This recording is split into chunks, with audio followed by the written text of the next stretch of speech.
हरे कृष्णा। ओम नमः शिवाय। हर हर महादेव।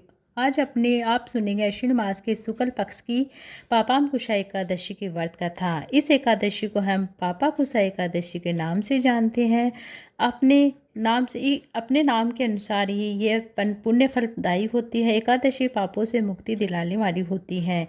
इस एकादशी का व्रत रखने से जीवन भर में जो भी हमने पाप कर्म हुए हैं, भूल चूक में जो भी हुए हैं, सभी पापों का फल समाप्त हो जाता है। यहाँ तक कि इस विधि पूर्वक व्रत करने से भगवान श्री हरि विष्णु व्रत और पूजन करने से घर परिवार में सभी लोगों का जीवन सुखमय बना रहता है और हमारे सभी परिवारजन के लोगों की पीढ़ी के जो भी पाप कर्म है, उन पाप कर्मों से वह परिवारजन मुक्त हो जाते हैं। अश्विन मास के शुक्ल पक्ष की एकादशी के दिन पापांकुशा एकादशी का व्रत रखा जाता है, जो कि पूरे विधि विधान से व्रत रखकर सूर्य देव को अर्घ्य दिया जाता है। व्रत कथा सुनकर ओम नमो भगवते वासुदेवाय मंत्र 108 बार जाप किया जाता है।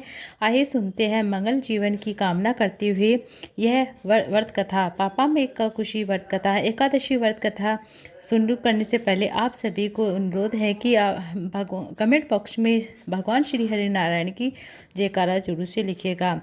श्री हरि विष्णु के अनंत स्वरूपों की जय हो। एक समय की बात है, अर्जुन कहते हैं कि हे जगदीश्वर, मैंने अश्विन कृष्ण एकादशी अर्थात इंदिरा एकादशी व्रत का सविस्तार पूर्वक वर्ण आपसे सुना है। अब आप पापांकुशा एकादशी जो अश्विन मास की शुक्ल पक्ष की एकादशी है, उसके बारे में कुछ बतलाइए। इस व्रत का क्या विधान है, इस व्रत को करने से कौन से फलों की प्राप्ति होती है, कृपया करके मुझे सब कुछ बताइए। तो अर्जुन की बात सुनकर भगवान श्री कृष्ण कहते हैं कि हे कुंती नंदन, अश्विन मास के शुक्ल पक्ष की एकादशी का नाम पापांकुशा एकादशी है। इस एकादशी का व्रत करने से सभी पाप नष्ट हो जाते हैं। व्रत करने वाला अक्षय पुण्य फल प्राप्त करता है, अक्षय पुण्य फलों का भागी होता है। इस एकादशी के दिन इच्छित फल की प्राप्ति करने वाला होता है। भगवान श्री हरि विष्णु की पूजा करना चाहिए। इस दिन पूजन करने के द्वारा मनुष्य को स्वर्ग लोक की प्राप्ति होती है। हे अर्जुन, जो मनुष्य कठिन तपस्या के द्वारा फल की प्राप्ति करता है, वह फल इस एकादशी के दिन क्षीर सागर में शेष नाग पर शयन करने वाले भगवान श्री हरि विष्णु को नमस्कार करने मात्र से भी पुण्य फलों की प्राप्ति हो जाती है। मनुष्य को यम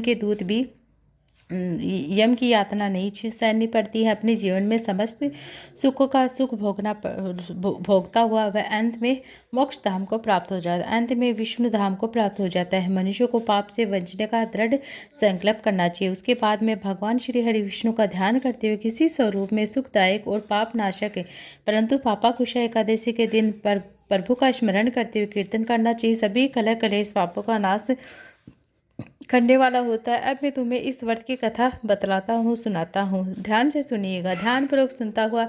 एक समय की बात है, प्राचीन काल में विंध्य पर्वत पर क्रोध नाम का एक बहेलिया रहता था। वह बड़ा ही क्रूर था। उसका सारा जीवन हिंसा और लूटपाट में ही, मदपान में और गलत संगति में ही बीत गया था। जब उसका अंतिम समय आया तो यमराज के दूत बहेल को लेने के लिए आए। यमदूत ने बहेल से कहा कि कल तुम्हारे जीवन का अंतिम दिन है, हम तुम्हें लेने के लिए आएंगे, तुम तैयार रहना। यह बात सुनकर बहेलिया को बहुत ही भय व्यतीत होता है। महर्षि अंगिरा के आश्रम में वह पहुंच जाता है। महिषा अंगिरा को देखते हुए उनके चरणों में गिर पड़ता है और प्रार्थना करने लगता है कि हे ऋषिवर, मैंने अपने जीवन भर में बहुत ही सारे पाप कर्म किए हैं, मुझे उनका प्रायश्चित करना है। आप मुझे कोई भी ऐसा उपाय बताएं जिससे मुझे मेरे पापों से मुक्ति मिल सके। आप मुझ पर कृपया करिए। मैंने तो अज्ञातवश मेरी जिंदगी में सिर्फ बुरे ही बुरे कर्म किए हैं। आज मुझे इस बात का ज्ञान हुआ है कि मोक्ष की प्राप्ति के लिए पापों का नष्ट होना बहुत ही जरूरी होता है। कृपया करके मुझे कोई भी उपाय बताइए, इसमें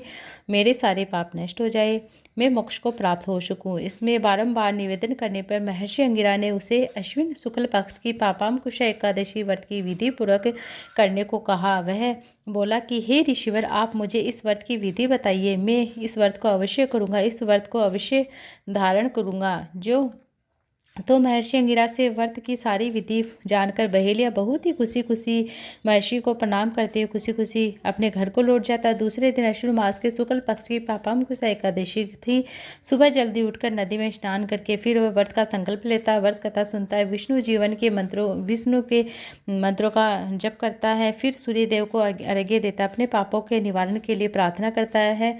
दिन भर ओम नमः भगवते वासुदेवाय मंत्र का जप करता है। शाम के समय तुलसी के समक्ष घी का दीप लगाता है। उस दिन पूरी रात्रि भर कीर्तन करता है।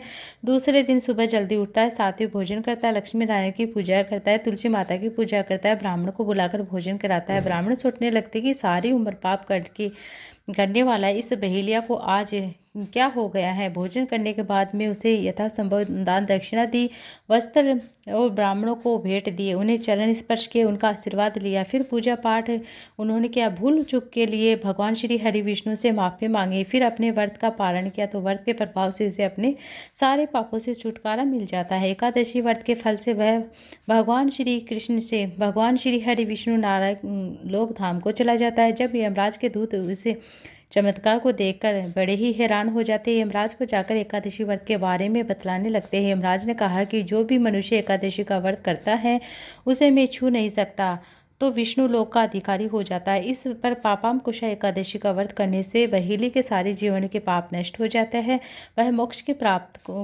को प्राप्त कर लेता है। विष्णु भगवान की जयकारा। कहानी अच्छी है तो वीडियो को लाइक कीजिएगा। कमेंट बॉक्स में है ओम नमो भगवते वासुदेवाय जरूर से लिखिए।